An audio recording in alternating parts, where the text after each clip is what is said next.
Buongiorno, parlo anch'io di So, good morning. I'm here to talk about another development of this system, a decision support system in the framework of the Innovine project. Actually, this DSS system, which is called Vite.net, was developed during the Weinmann project that Professor Poni touched upon, while in the framework of the Innovine project, this DSS has been further developed and validated in various European viticultural areas. What you see here is the conceptual framework of this decision support system. The idea here is to collect through, to capture through sensors and monitoring in the vineyard a whole set of data that characterize a given vineyard, to then combine them with site-specific data such as the variety, the training method, type of soil, and so forth and so on. And all of these data through the network will be sent to a remote server. And they will form a database based on which mathematical models will be working. These mathematical models will provide information and supports for decision-making by the people running the vineyard. Of course, it is the crop manager, be it the farmer or the consultant making the decision. The decisions can be made using also detailed information, and then the actions are implemented. It could be chemical, it could be irrigation, chemicals, irrigation, and so forth. Of course, this will change the status of the system, and therefore the new information will have to be sourced, thus creating a continuous flow that will be updated on an hour-by-hour basis, thus informing with the same frequency the crop manager of what's going on in that vineyard. Now, this service called Vite.net is provided by Horta. Horta is a spin-off of the Università Cattolica del Sacro, Cuore, our university, and it's one that is internet-based, it's web-based.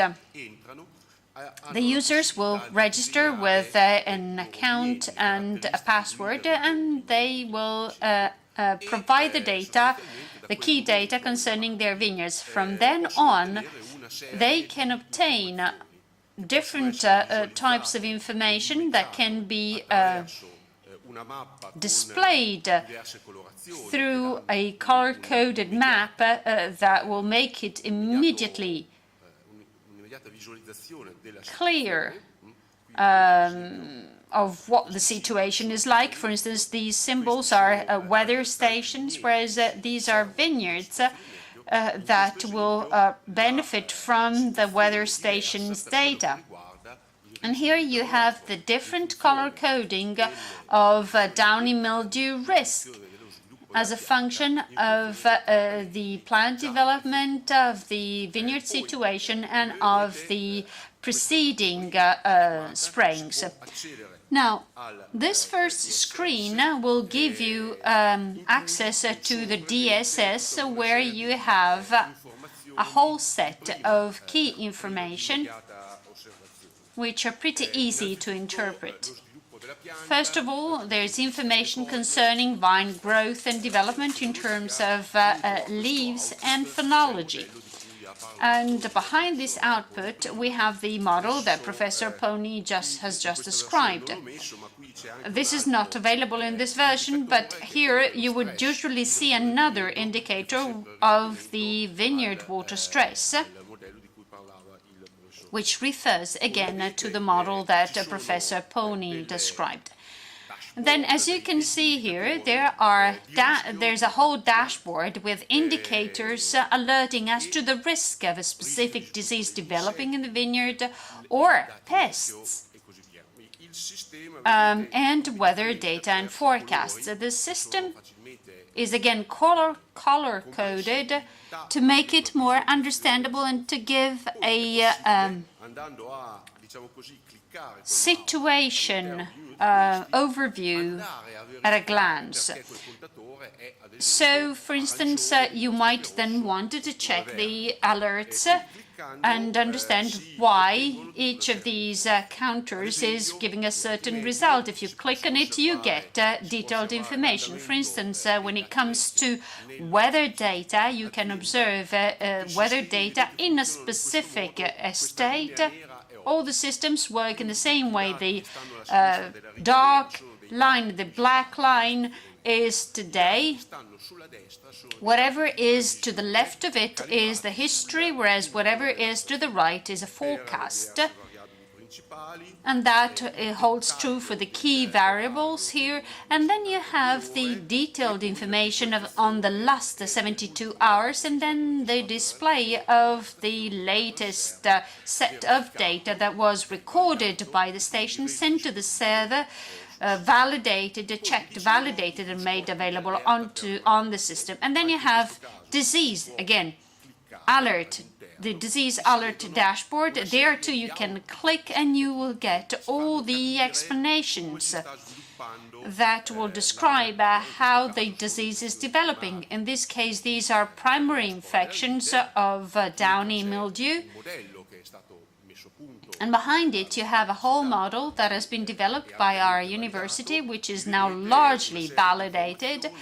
And here you have all the information, the depletion of oospore dose, germination of the various oospore families that get over the latency point, then the different steps in infection. You have the red diamond that indicates an infection risk, and then the progress of incubation.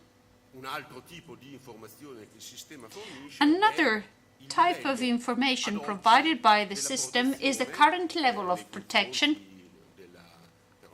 vis-à-vis downy mildew, powdery mildew, black rot, or grey mold, or grey rot, provided by the latest treatment, the latest spraying. In this case, the dashboard is giving us bad news because we're totally unprotected. And if we were to apply, to click, again on this chart, we can take a look at the dynamics of protection, so how it's going.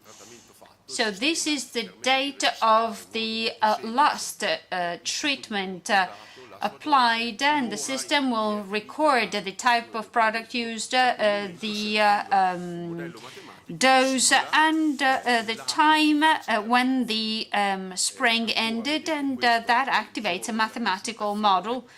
This is the day of viewing, and these are the forecasts. In this case, this rainfall will have an impact on this copper-based product.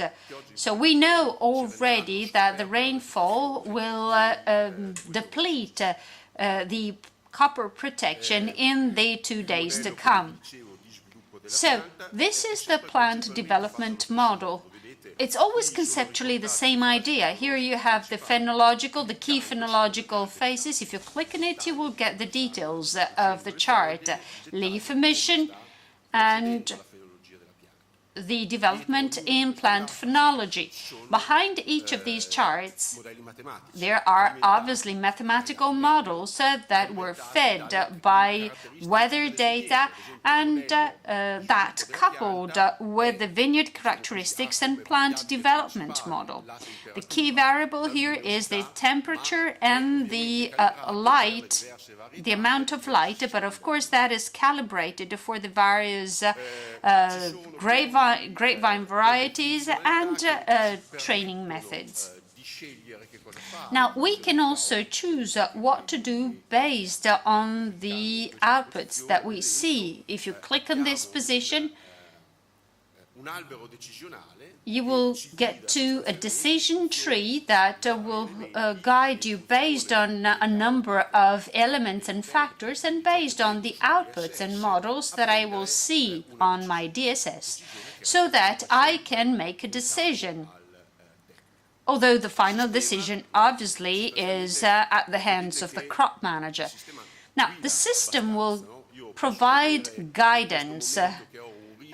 For instance, in this case, I have a rather high risk of a secondary Downy mildew infection. I can see in detail why I have this risk. The model is also telling me that I'm not protected currently from Downy mildew, and I will therefore be able to evaluate if it's appropriate to spray or not.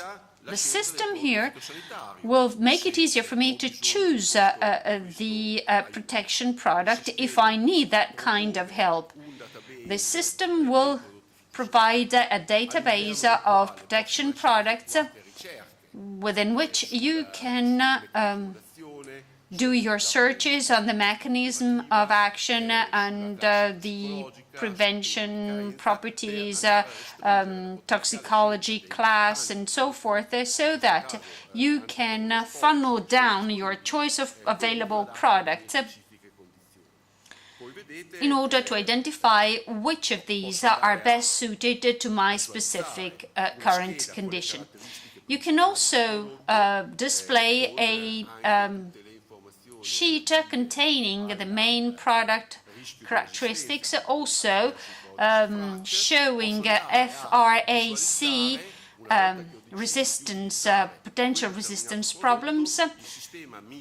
Once a product is selected, the system will tell you the dose, the optimum dose, based on the plant's development stage and weather forecasts, and it will identify the time intervals in the following 3 days based on the weather forecasts which are best suited for spraying. If you see a green box, it means it's a right condition. The black box will say it's not the right time to spray. In this case, it says that it will be very windy at that time of the day, and so it's not advisable to spray. Of course, the system will make it possible to create a spray diary and to then display it at any time, also identifying the mechanisms of action in order to better understand the development of possible resistance in case I need to use any strategies to counter that. Now, this was briefly a description of how this DSS works.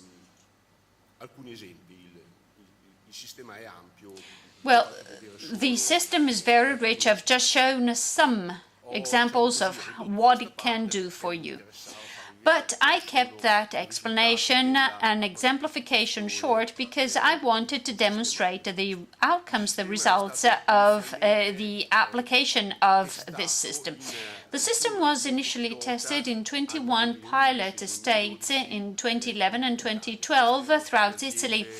These were all organic estates with limitations as to the use of protection products that you may well imagine. Now, in all of these farms, the crop managers and the owners were trained to use the system appropriately, and they devoted one part of their vineyard and of their estate to treating and spraying according to the model indications. So they were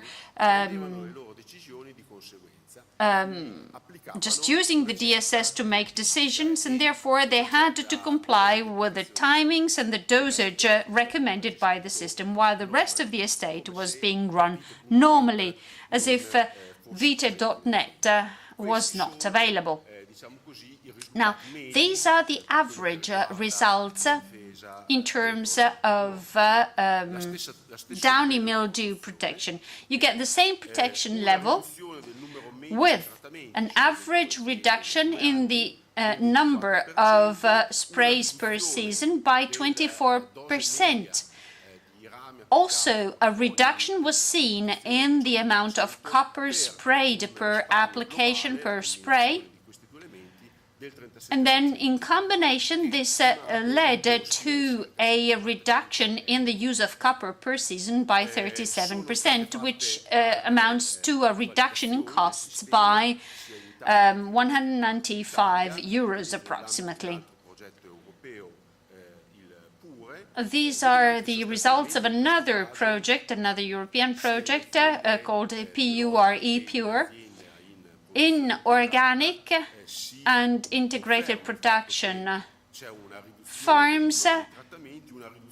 The reduction in the number of sprays was confirmed, including a reduction in the number of kilos of product used. That's what TFI stands for. So there was an overall reduction in the amount of product used by 32% and 46%, with savings in terms of money, as well as in terms of better environmental and health conditions. Now, at the end of the test period, the users were asked to provide their feedback by answering a questionnaire. They had to answer whether the system had been used occasionally, almost never, or regularly. I will not say anything about the figures. I think they are telltale. The second question was, did the use of DSS change over time? Did you start enthusiastically and then you had to go back to your previous practices, or were you dubious when you started and then you relied more and more onto the system? Well, 37% of the users said that their use didn't change over the period, but most of the users said that the more they use it, the more they recognize that it is useful, and therefore the more they will tend to use it. These are some of the extended answers that the users provided as a feedback. What it is interesting to notice is that the users, in general, think that the use of DSS makes them a lot more aware of what they're doing, a lot more aware of their decisions, as well as of what's going on in their vineyards. And that gives them a better opportunity to interact with the consultants that provide technical expertise to them. A few more pieces of information of this kind. You see the answers. 50% states that they are spending less time to make a decision. This is the number of responders who said that the decision-making came a lot more easily. 100% said they were more aware, that they had better knowledge, and that they made better decisions when supported by DSS. This is a general score for the system. 1 is very little, and 5 is very much. And we evaluated friendliness, user-friendliness, speed, clarity, confidence. Do I trust the information that the system is providing to me, or don't I? And then the usefulness of the information provided. And this is the number of accesses to the system in 2013, approximately 90,000 accesses by the users, which tended obviously to concentrate at times when protection decisions tend to be more frequent and important. I'd like to close with the acknowledgements on the European projects that made it possible first to develop and then to improve as time went by the system, validating it. Finally, particularly in Novine. Novine includes a specific work package on decision support systems. And on top of developing certain system components and validating them in certain European countries, we are also validating monitoring tools such as sensors, so that everything we can do in the vineyard can be interfaced to one single platform using one general style of communication and one type of response.